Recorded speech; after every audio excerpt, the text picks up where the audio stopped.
Hi, good afternoon, everybody. My name is 𝗗𝗶𝗴𝗶. I am a fellow with the Institute for Digital Transformation. So welcome to today's digital dialogue. We are going to talk about bots, bias, and resumes. And so I have an esteemed panel of people with me, and so I'm going to let them come on and introduce themselves. So starting today with Lori Frazier. Thanks so much, Alita. I'm so glad to be here. Hi, everybody. I'm Lori Frazier. I have a company called BrightPath Workforce Strategies, and I've had a long corporate career, the last 20 years or so in the C-suite, leading executive teams in aligning our people and culture strategies with real business outcomes. Currently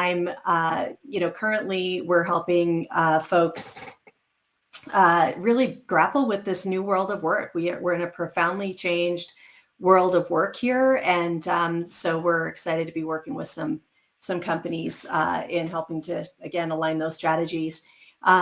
Super excited to be here today. Speaking of future of work, talking about something that's really shaping that in real time, and that's this really huge entrance of AI into the hiring process. And while it's been there for a while, which we'll talk a little bit about, certainly a much more impactful role today, whether it's, bias that we might see in the algorithms, it's bots screening the resumes, not humans. There's just a lot going on. But with that, there's both challenge and opportunity. So I'm excited to be here to talk about that today, and what it means for both job seekers and companies, and how we can keep this process human-centered, even in this age of tech-driven job world. Yep. So great. Well, thanks, Lori. Look forward to more conversation around that. Kelly, let's have you introduce yourself. Hi, Alita. Hi, everyone. It's good to see you all, virtually, that is.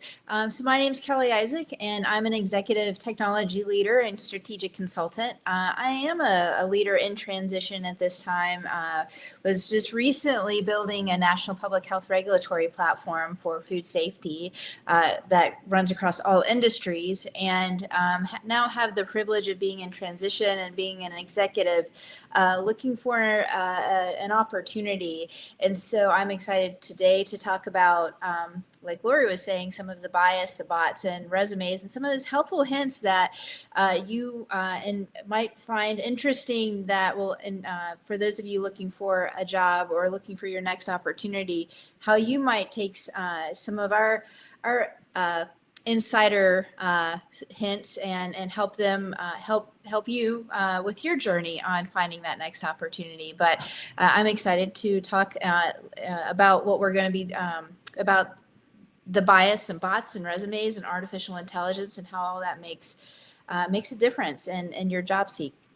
So thanks, Alita. Yeah, thanks, Kelly. And I am in transition as well, looking for my next opportunity. So Kelly and I will definitely have that perspective as we talk through today's topics. And so last but not least, Rolf.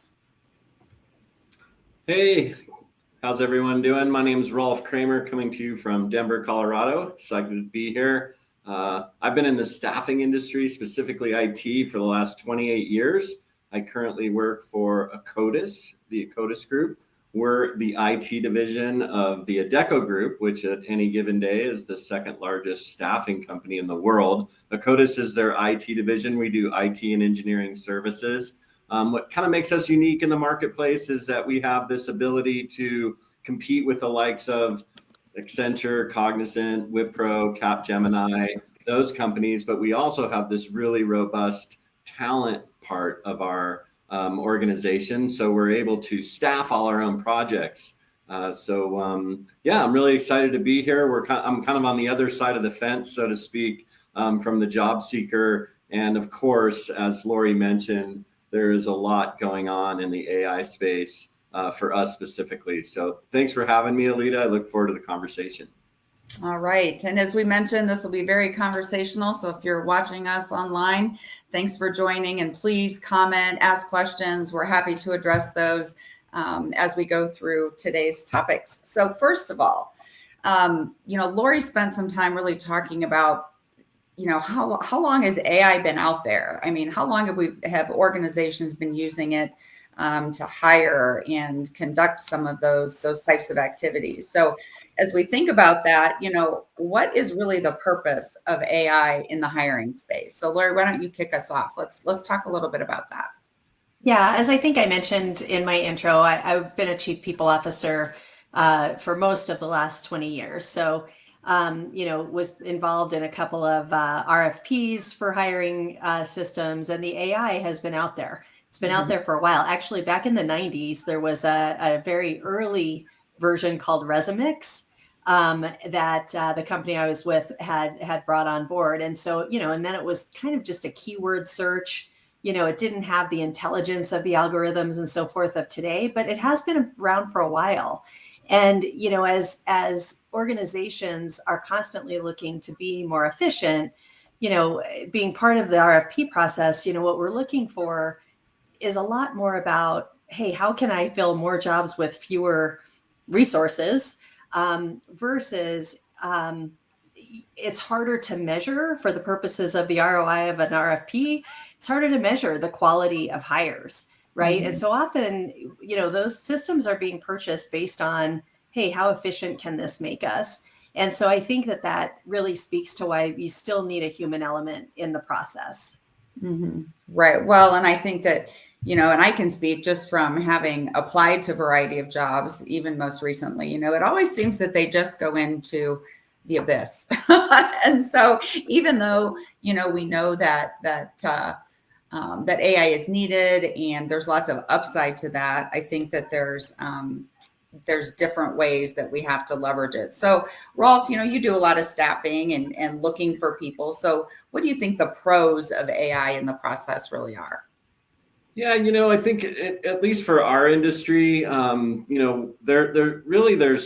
there's kind of the two pieces of technology that have come into play. One is the generative AI, right? So the generative AI allows for resume parsing and analysis, automated job description generation. We're using it for things like that, candidate sourcing and screening of all of that. And then there's the whole agentic AI, right? Where you're using agents. So that's automated candidate sourcing and screening, talent matching, resume parsing, candidate engagement and communication, all of those things are being used. And really the purpose for all of that is, when when we put out job postings, for example, and you get 300 applicants, let's say, and to speak to your abyss, Alita, which, I will admit that I think part of the process is broken and the candidate experience can be really difficult. But from our side of the fence, it's hard too, right? Because out of those 300 people that are coming in for an application, I'm almost positive that one of those people is the exact perfect fit. But how do I get to that person as efficiently as possible without reading every single one? And, I think what's interesting to me too is just kind of piling on to what Lori said about Resumex, for example. Like I was around in 1999 when Monster.com put an ad on the Super Bowl, right? And then all the pundits for our industry said, third-party staffing is over. We have this tool now. We're going to put our job descriptions on this board and the candidates are going to put their resumes and the technology is going to put them together. And I just want to say as part of, kind of the foundation for all of this is as long as humans are hiring humans, humans are going to add value to that process, right? And we're going to have to use humans to make the final decision and all of those things. So, yeah, that's where I kind of see it now. We're just trying to use the tools to be more efficient, to do more with less, so to speak. Well, and I think that kind of goes back and, to the whole point of AI, right? We keep talking about AI being a tool-based solution, right? You have to use the tools, but it's still around the people and around that process. But I know, Kelly, we've talked at length, outside of this, but, as far as tailoring resumes and having, quote, a classic resume, I think someone had a question about that, right? What's your experience been on that front? I've used AI a lot to search for jobs and to also do a kind of a cross-check and comparison of the job description with my resume so that to see where I'm lining up and how my skills are resonating against the job that the company is looking for. And what I like about it is it can help me figure out what those keywords are. And that way I can tailor my resume more quickly because as Lori and Rolf are saying, that they're using AI to find candidates, and how they're finding candidates that they've shared with us is they're looking for keywords. So if I have those keywords like from the job description within my resume, it makes my resume more likely to pop up towards the top versus being caught in the abyss like you were talking before.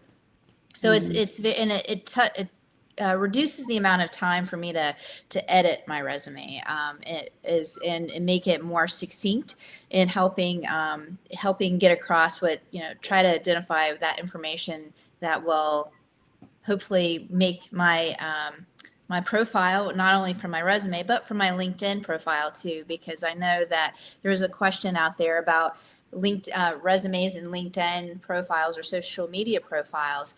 And I think there's a way that you can, as a job seeker, if there's a particular category of job that you're looking for, having those keywords peppered throughout your LinkedIn profile, your social media profile, really helps your profile to rise further to the top. Rolf was great in working with me on that opportunity, and that's one of those helpful hints that don't just make your resume or make your LinkedIn social media platform kind of standard. Really find ways to pepper keywords throughout in the industry that you're looking for and the skill sets that the recruiters are looking for. Yeah, I think it's kind of a mix. And I know the question was, is the classic resume really subordinate to social media and LinkedIn? And, I've talked with organizations, kind of recruiting organizations, who are like, just put enough out there so that it creates interest and intrigue, right? So maybe you don't need to put your entire resume on LinkedIn, because you really still need that, right, when you have a conversation or when you submit it with all the keywords that you need. So, but then there's we've all seen them, right? The easy apply button, the easy button, I call it, but the easy apply button that really is just probably taking all your LinkedIn information, and that's what you've got to go with. So I think that's a hard mix, and probably depends on the type of role that you're looking for. Rolf, you want to comment on that? I have a comment on that because, I think one of the things that, at least on our side of the fence a little bit, I'm actually a little bit surprised that we still use resumes, because here we have this tool, this dynamic like web page of your career on LinkedIn that you can kind of show. It's like I said, it's like a web page, and you can change it. It's dynamic. But the problem with that is that, and I'm glad LinkedIn is like this. They do not let, for example, companies like ours just scrape their data and put it into our applicant tracking system. So I would argue at some level that the main purpose of the resume, at least in the application process, is that's your place in our applicant tracking system. So it is parsed into an applicant tracking system. It's indexed. Now all the applicant tracking systems apply AI to it, right? And then, in our searching, for example, when we get new job orders in, we'll look through our ATS first, and your resume is kind of that. So I think it's an interesting thing to think about as a job seeker, is that it really is a placeholder. And I do think that recruiters, before they call you or reach out to you, are really looking at your LinkedIn profile to get the full picture of the breadth of your professional experience, and not necessarily using the resume for that. That's not a blanket statement, but I see it happening more and more. Yeah. Lori, what's your take on that? And then we also had a question about the value in using AI to write a resume, and is that important or not? Yeah, a couple of thoughts here. I think what I thought was interesting before I decided to launch my business and I was starting to shoot my resume out, what I thought was really interesting about the easy button is it will also tell you once you kind of hit it, that you have 3 of the 10 skills required for this job. Like it'll tell you that before you actually hit the final send. And so, I think that's I don't know if again, every time you're applying for a job, you want to go back and do an AI comparison and kind of customize every application. But I think that those are patterns to watch for, right? So if you're here, if you're, using the easy button and your resume, and my assumption is it's looking at resume and LinkedIn because it has both, I think, at that point, but maybe not. Actually, Rolf, maybe you know more, or one of you guys knows more about that. So, I guess what I would say about resumes versus LinkedIn is I think it's still a both end. I think you're still going to have hiring managers who want to go back to something they recognize. And so if you make it through the filters, if you make it through, some of that gauntlet, if you will, and you wind up in front of somebody, there are still, I can tell you this from my, I was chief people officer a year ago, and there were still leaders who actually wanted copies of those resumes. So I think it's a both end. And then to answer the question about, do I think it hurts? I don't think it hurts unless you're doing it without your own human touch and voice added to it, right? So yes, you can have your resume updated for every single job you're applying for. Make sure you're not just sending it without looking at it, because there are, there's mistakes. It still makes mistakes. It still makes stuff up. There's still going to be things in there that don't sound like your voice. One of the things that I'm hearing more and more people doing is within their ChatGPT or, whichever is your co-pilot of choice, to use another brand, but, have it learn your voice, build your own AI and have it learn your voice so that when you're doing those updates, it's doing it more from using things that you've already fed to it and things that it knows about you. That's a really good point, Lori. And sorry, Alita, but we're starting to recognize when people just generate everything out of AI, their cover letters, everything. You can just tell, in academia, right? They have all these tools that are trying to make sure students aren't just using AI for everything. And, we have some of those tools as well. And it's just that we're starting to be able to tell. So that's a really good point, Lori. Yeah. I've heard too where, and I've seen job postings where they say, do not use AI generated content, right? Which ironically, if you're applying to like an AI company, I think that's kind of funny. But to your point, I think going through it and how much do you tweak it? Again, Kelly, we've kind of talked about that. There's to what degree are you putting stuff in white font, right? In hopes that the filters are going to pick you up. Those kinds of tips and tricks, I guess. Kelly, what do you think? Yeah, I think that AI is it's a tool, right? It's not meant to replace your voice, your personality, your person, right? You want your best, to show up. When I use AI, I'm using it in a very conversational way of looking at it going, okay, this is the job description. And I'm actually I've named my AI Jarvis just for fun, right? And I'm sitting there having a conversation with Jarvis going, gosh, I see this job description, but I see this is in my resume. I'm thinking of saying, just giving an example of I need to frame it in such a way to do a sales job, for example. Like how could I recalibrate this particular skill set to sound a little bit more salesy? And it can give me ideas. And I personally have heard this a lot is like, don't just copy and paste from AI, put it in your own voice. And I like the ideas it gives me because that helps me frame it into my voice and go, oh, you know what?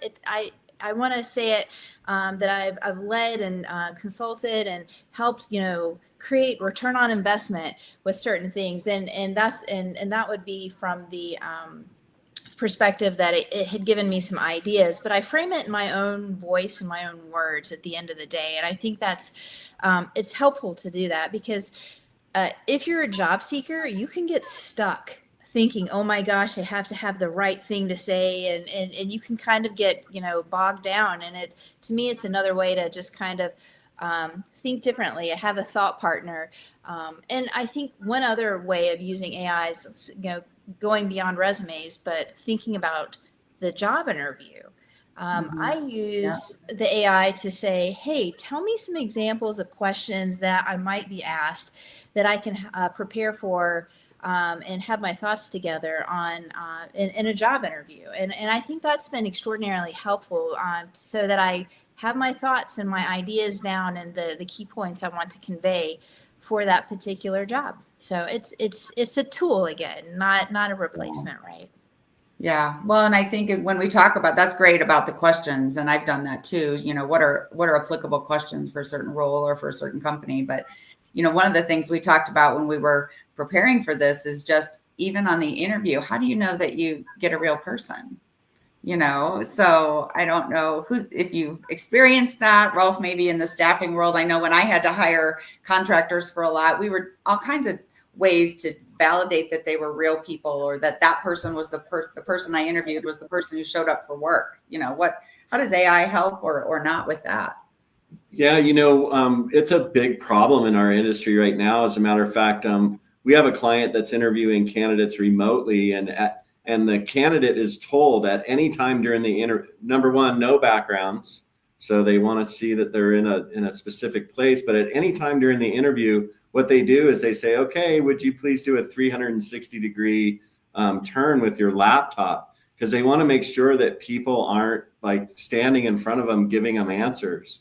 And what we're also finding is people are using, conversational AI to go to the interview. So they have like a screen by them that when the interviewer asks a question, especially a technical question, it'll actually give the answer in AI. And it's a real problem for us because, you know, is it or isn't it, right? Because they may be doing that on the job when they get it anyway, and that might be effective and it might work, but it's really a problem that we're trying to solve for and make sure we don't get fake candidates. Bad actors have infiltrated everything in our society, and there's this whole group of people that are generating fake candidates, trying to get them hired, and then just like having someone support them like in a mass way. It's really hard. Yeah, so we should all get up and turn around, right? Yeah. Because we're all real people. I was gonna say.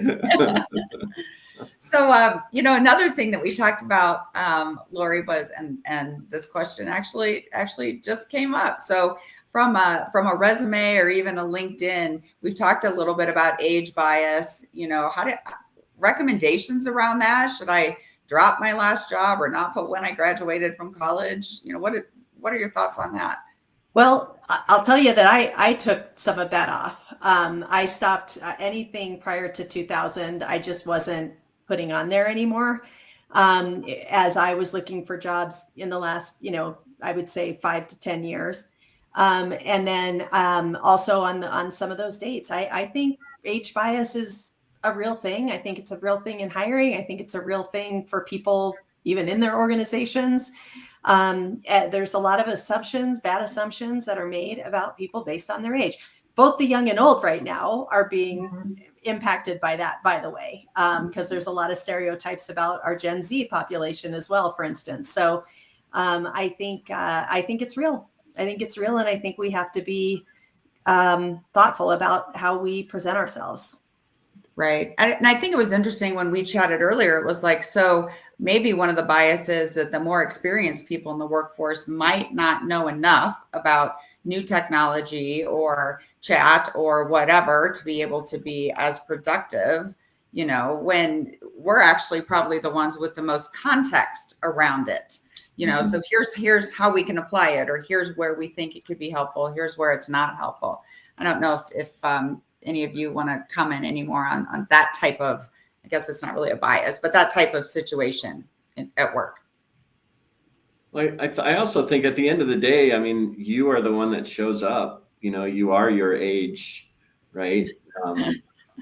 And good, better, and different, right? Yeah, good, better, and different, you know, and I think, you know, from just a mindset, like own it. Like I have all this wisdom. I've been around the sun so many times. I have you know, the only way to get experiential knowledge is through experience, right? And that's what I think older people bring to the workplace.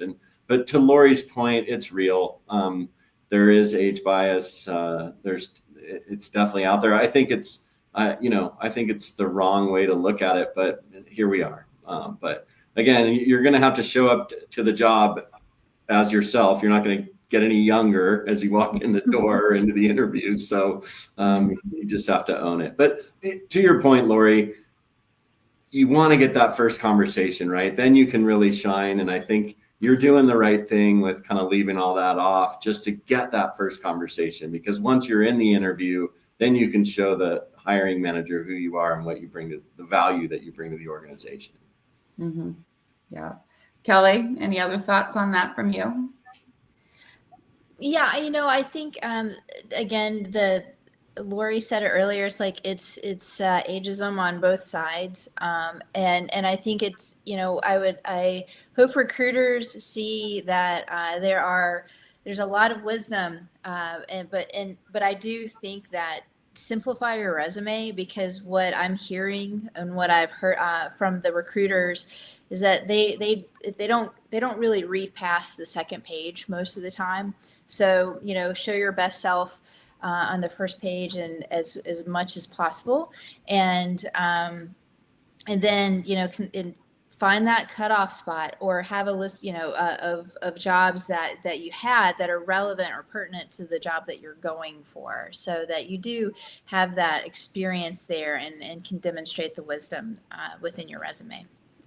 Yeah, I love that. And I love Karen's comment here just about putting as much work on your resume as you feel comfortable. I had kind of a 2-page resume for a particular role, and then they asked me for some very specific experience. And so I actually added a 3rd page just for that particular role, because there were things that were you would have to dig out of my past but it was very applicable, for what that role was. So, I think, yeah, go ahead. I was just going to say, Alita, one other trick about as a job seeker and using AI and those tools is that, and you and I have talked about this, is like inserting your cover letter as that first page of your resume, so that it gives you a more likelihood of being scanned by the tracking system and have those opportunities to get those keywords to rise above again. To help you stand out as well. And I think that's I've seen that to be more helpful, not only for myself, but as some of my colleagues that are also looking too. Mm-hmm. Mm-hmm. No, that's great. And then I think too, that's a little bit easier to tweak, right? Because then you don't have 50 copies of your resume, right, for every job, but you can just tweak kind of the cover letter. So. Mm-hmm. So here's a question from Matthew. So you want to hire with as few dollars as possible, which is as much experience as possible. I think that's been happening for a long time. I don't know, Lori, you've been a chief people officer for a long time. Is that new? Does AI replace some of that? Who's cheaper? Yeah, I don't know. I think there are assumptions made by humans and by AI that the younger someone is, the less expensive they're going to be, right? Mm-hmm. I mean, they've just had a shorter time to grow in their career. And that could certainly be part of the bias.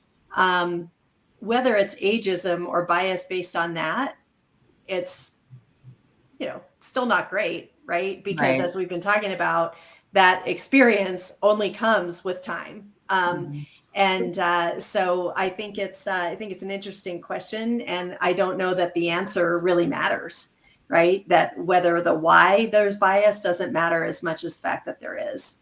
I liked the comment also that the other person made. I'm not catching their names, unfortunately, but about, I do have on my resume, actually the cover page or the front page has the headlines of some of my biggest business outcomes, right? Mm-hmm. And I will admit that one of those business outcomes was before 2000, because it was a really significant global acquisition, right? And that is experience that doesn't really age out, right? And so while that job necessarily is not one that I still list and then list that as a bullet point under that job, I have it on the front page as an accomplishment.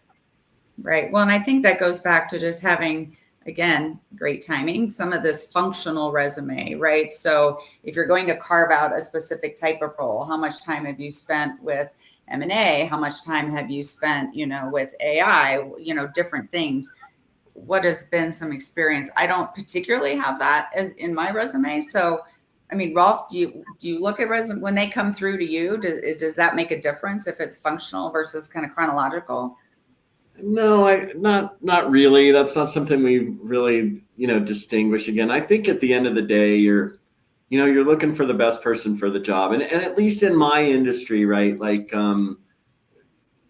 contrary to a in-house recruiter, for example, whose really job function is different from an outcome perspective. I mean, we're all just trying to place the right candidate into the organization that we're working with, but we get paid to do that, right? So we talk to, there's a human involved in every single conversation. So if the functional resume is really interesting and it brings up the key points that we think the hiring manager is, that it's going to resonate with them, it really doesn't matter. Then we get on the phone and talk to them about it. And Lori can probably attest to this. There's a couple things in the whole process, where they talk about years of experience, right? And I think that's where a chronological resume really comes into play. But who's to say that someone with 15 years of experience is actually the better candidate than someone who has 8? Because the difference between, maybe the 1 to 3 years and then 3 to 5 years may be a big difference in skill and experience. But as you get into your career and you've been doing something for any reasonable length of time, like, what really is the difference between 10 years of experience and 15 years of experience? So as far as functional and chronological, at the end of the day, it's so hard to know exactly what's going to work with that one person and that one organization and what's going to resonate with them generally. I think you should try different things all the time, especially when you're in transition looking. But some of it may be risky. You send over a functional resume and someone's like, God, what's this? I want a chronological. And then how do you know? Right. And you're trying to adapt to AI. Go ahead, Lori. Yeah, I was going to say, I think it's the same as I said earlier. It's probably both end, right? Yeah. I'm just picturing my resume and it's kind of a hybrid, right? So the first page is a lot of headlines, a lot of lists of those skills. But then I do have the chronology on the second page, because I think, again, when I think about hiring managers, and whether we were using a third party role like a firm like yours, or we were doing it ourselves in-house, that hiring manager wants to know, what actually has this person been doing? What are those jobs have been looking like? So, the keywords and the functional might get the resume match in the in the AI algorithm, but that hiring manager still wants to know about the experience. Yeah, and what if you were in every job for just 6 months? That's always right. You have to be able to answer to that. Right. Well, and the interesting, as part of on the other side, as a job seeker, as you upload your resume into these systems and they read your resume and it starts populating automatically for you, you still have to go back in and now fix it because it's asking for dates and times. So it's probably both and, like Lori was saying, but it's like, if you're as a job seeker, know who you're sending it to and why you're sending it to, because if you just upload a functional resume into an ATS, it's just not going to work like you expect it to. Yeah, that's a fair point. So we've talked a lot about kind of tools and AI and all the automation and the pros and maybe cons of that. But I think still one of the things we chatted about was it still all comes back to humans, right? So even though all of these things are automated, how is networking still a thing? Is that still valid? Everyone's nodding. Okay. So what do we think? What do we think about that? Alita, I just looked it up and, I saw it on the internet, but that said, it's like 70 to 80% of jobs are found through your network. Now, that's not necessarily networking, like going to events and stuff like that, but using your network to help you. And one of the things I teach, I do a class called Art of Being Found, and a lot of us have social media accounts. So you could even use like a Facebook, for example, and put a post about you looking for work. on Facebook and ask your network to share it and get thousands of eyeballs on that particular post by your network sharing your post about you being in transition. And I would argue that that's a form of networking as well, right? Like you're just trying to do it that way. Because again, I think the frustration has to be with the job seeker right now, where you're looking for postings online and then you see this job and it looks like it's a fit, and the decision-making process that you have to go through to submit your resume to that and then be faced with the abyss is daunting, right?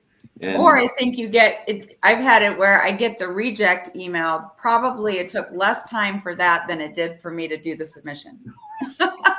And there's probably something behind that that isn't human. That's it's like, hey, Alita, I'm John. I went through your resume and this is why I think you're not it's not like that at all, is it? You're probably being AI rejected. Yeah.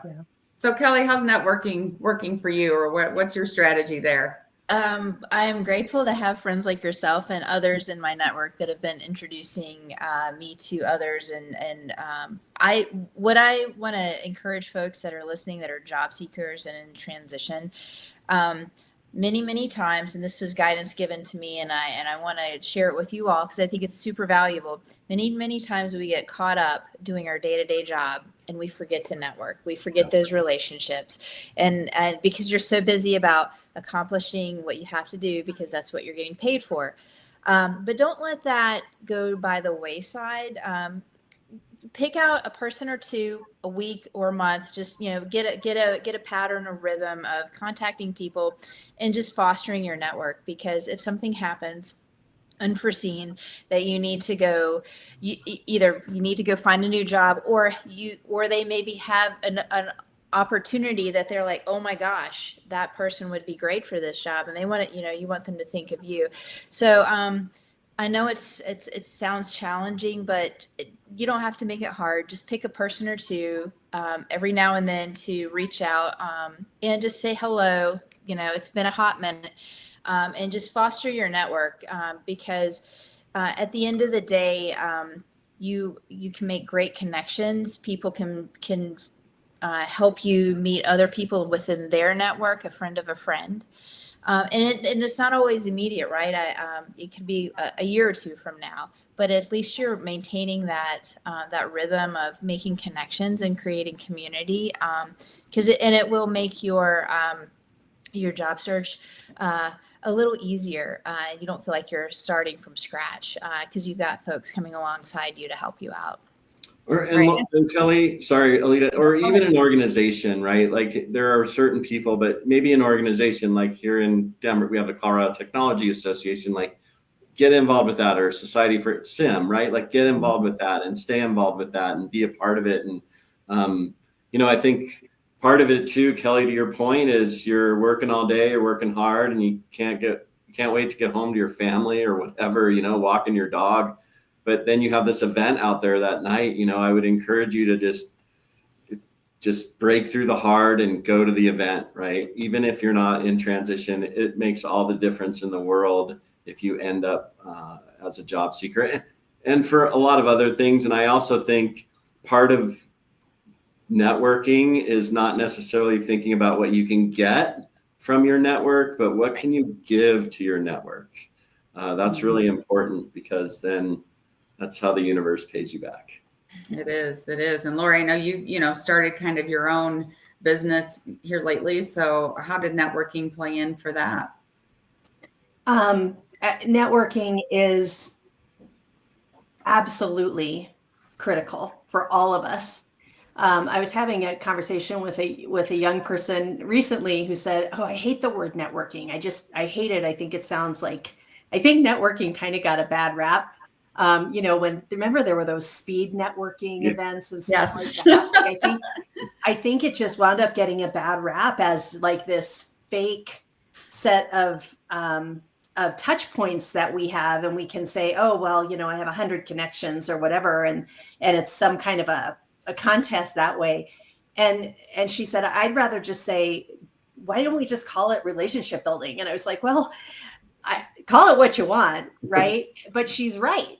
they have to be real relationships. And I think especially for introverts, I imagine that the word networking makes them like shudder when they hear it because it sounds so counter to who they are. I was having a conversation again with a young person recently talking about some of these extracurricular things that Rolf just mentioned. And, you know, there is a general feeling, I think, for a lot of younger people that I'm not going to spend time after hours doing that. That's my time. That's my life. You know, this is my life. And so I guess what I would ask you to think about, if that's your approach, is the time that you spend 8 to 5 in your company is all about doing your job. Anything you do beyond that is about your career, right? And you can't count on your current company to give you a career. The only thing they owe you is a job until the next paycheck. That's the only thing. You owe them work until the next paycheck. They owe you your final paycheck. Okay. So your career will be built outside of your day job. Not to say that those are not important relationships to build inside your company, but it's bigger than that. And I can't stress this enough. I got my last 3 jobs 100% through networking. Right. Well, and I think as someone mentioned earlier, I think it was Rolf, right? So if 75% or 80% of your next role is coming from the human that you know, right, that you've cultivated that relationship. And I had somebody else, even in the past week, share that, you know, 80%, almost 80% of executive jobs anyway are unposted. So the only way that you're going to find those roles are through people and through networking. So it's definitely, you know, worth the time. And I know someone had a question about like, how long do you keep looking? If it's 10K of your salary or some percentage of your salary, right, per month that you're spending, or is it like maybe an opportunity cost? I mean, to me, I mean, for me to answer that question, I think it's kind of, I had someone tell me yesterday, why don't you just go start your own thing, right? I mean, like, because the time that you're spending is an opportunity cost that you could be doing business, right? And there's value in that, right? I think it just depends on what you want to do and how much runway you have, and that's kind of different for everybody. So I don't know, Kelly or Lori, if you have thoughts about that too. Not to talk too much, but just real quickly, that rule of thumb, the 10 grand for every month, that's been around since I was looking for a job in 2002. So it probably needs to be adjusted for inflation. I'm thinking, you know, I don't think it's going to take most people 6 months to find a $60,000 job. I don't. I think that, but it is true that the higher the salary you're looking for, it is going to take longer. And I will say that if all you're doing is sending things in on LinkedIn, yeah, maybe it will take you 6 months to find a $60,000 job. Mm-hmm. It'll go a lot faster if you've built relationships and you can leverage that human network that you have.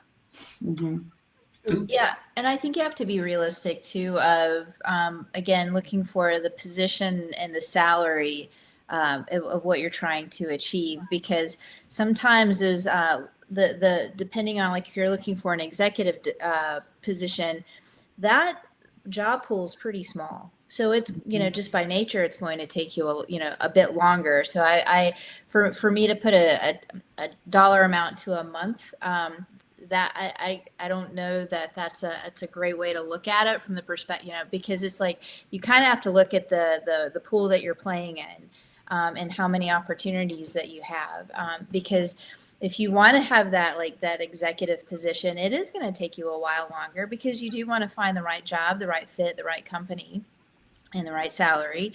But if you're looking for something that's not an executive position, then your pool is much bigger and you've got more opportunity. But it is going to be more competitive too. So I wish it were as simple as going, you know, salary to month, but it's, unfortunately, there are just too many variables. Mm-hmm.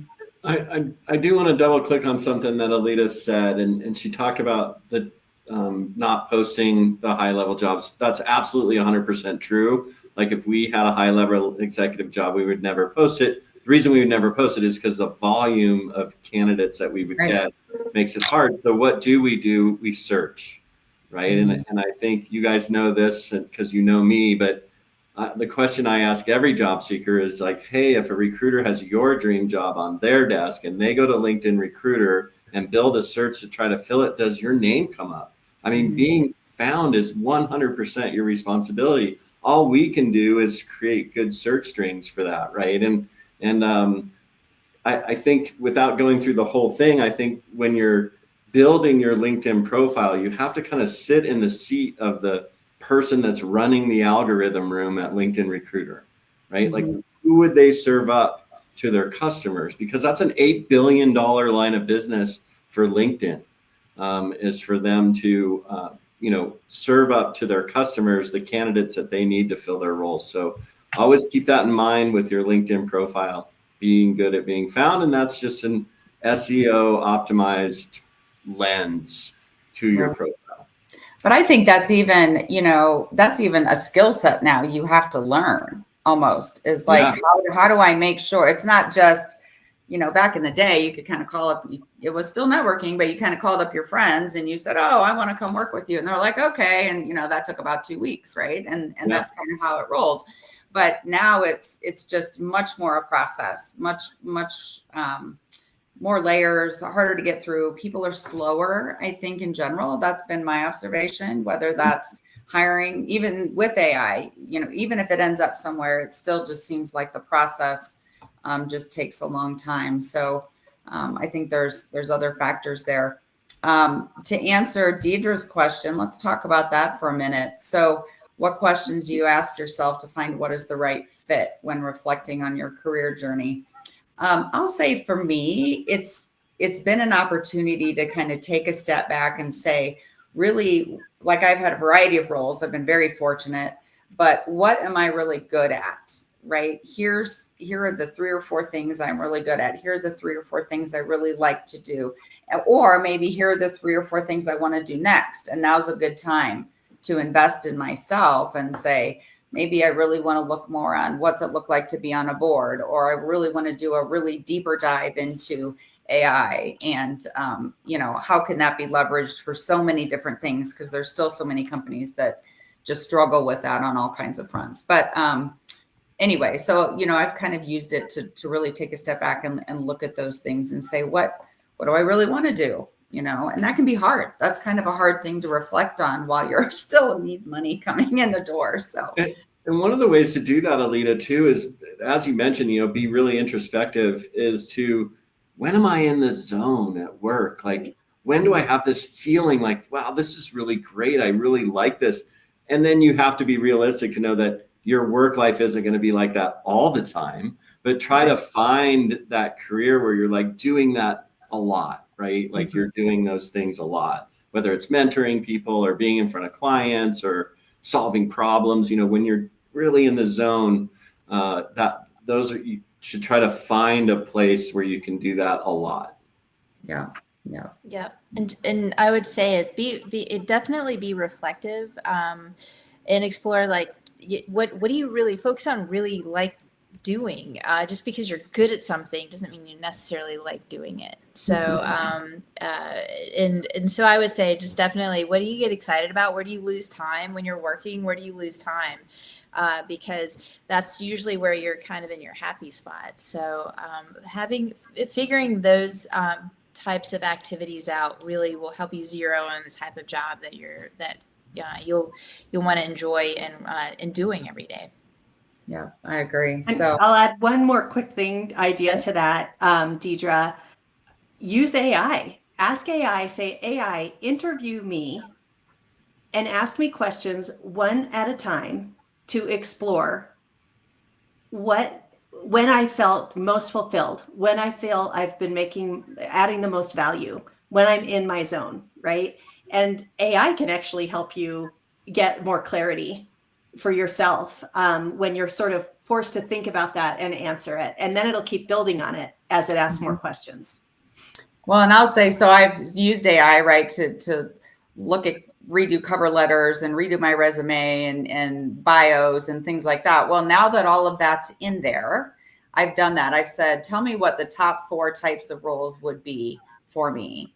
And so it's really interesting when that comes back And it wasn't wrong, but how do you take then the roles that they say, oh, it says you would be really great at this, and then apply that to a conversation or a networking conversation or a reach out. So I agree, Lori. I think there's a lot you can leverage once you give it the right information. So we've talked a lot about just different things. I hope this was really useful for the people listening or watching. So I'd like to do one final kind of round robin. So if you were advising somebody on looking for a new role and considering AI, what would your mic drop be to them? So Rolf, let's start with you. Yeah, I think embrace it. It's not going away. Don't hate it, right? It's something we're going to live with. If you still have your old VHS player or your CD player, it's going away, right? So there are new things. Just embrace it. Try to use it. There's a saying in recruitment, right? Like AI is not going to take your job, but someone who knows how to use it might. Mm-hmm. And I think it's really important that you do that and try to. I would say in that realm, try to stay out of being myopic. And what I mean by that is really think about what the other side wants rather than what you're trying to convey. I think sometimes there's like really good students that aren't necessarily the smartest people in the class, but they're really good at knowing what the professor wants from them. And they get good grades for that. So if you kind of translate that into the job search, like try to maybe use AI in that realm. Like, what do you think the hiring manager would want from me here, not what do I need to, you see what I'm saying? So mm-hmm. I think I'm really trying to step in the shoes of the person that's trying to find the best fit and then model your approach from that. Yeah, great. Lori, what about you? So I'll double click on something that Rolf said, and that is that AI can be your friend. Yes, AI creates some new challenges and opportunities to learn for those of us seeking jobs, but it can also be your friend, and it's a great tool and partner to in some of the examples that we've talked about. And I think the other thing is, I will just say again, the human network that you can build, those real relationships that you have. It's not a dirty word to be a networked person. So, just really, really try to lean into that because it'll pay off at some point. Yeah. Kelly. I'm going to echo Rolf and Lori. I think they've made some great points, and just double click on what they're saying is that AI is meant to be a tool, not a replacement. You just need to get that chance, right? Because once you've gotten that chance, that's where you bring your best self. The AI helps you frame the messaging and the language. But I think just once you've gotten past that front gate with using the AI and getting in front of that person, that's where you really want to stand out, be yourself, be your best person as far as interviewing and really bringing to light what you offer. So AI, just don't be afraid. Use it, and use it as a thought partner, and it helps you unlock creativity and surface things that maybe you didn't think about before. So it's meant to facilitate good conversation. So let it be a good partner. Yeah, I think it all boils down to that humans are still hiring humans, at least today. Yeah. So keep that in mind, leverage AI as it's important and useful, but don't forget to network and continue to build the skills that you'll need to actually get the role. So I certainly appreciate everybody's time today. You guys have been so helpful. Thanks for the questions. And until next time. So thank you, everyone. Thanks for having me, Alita. Yeah. Thank you. Thanks for joining Digital Dialogue. Look for more episodes at noon Eastern Time on most Tuesdays of every month. Can't join the live session? You can watch the replay anytime on our YouTube channel.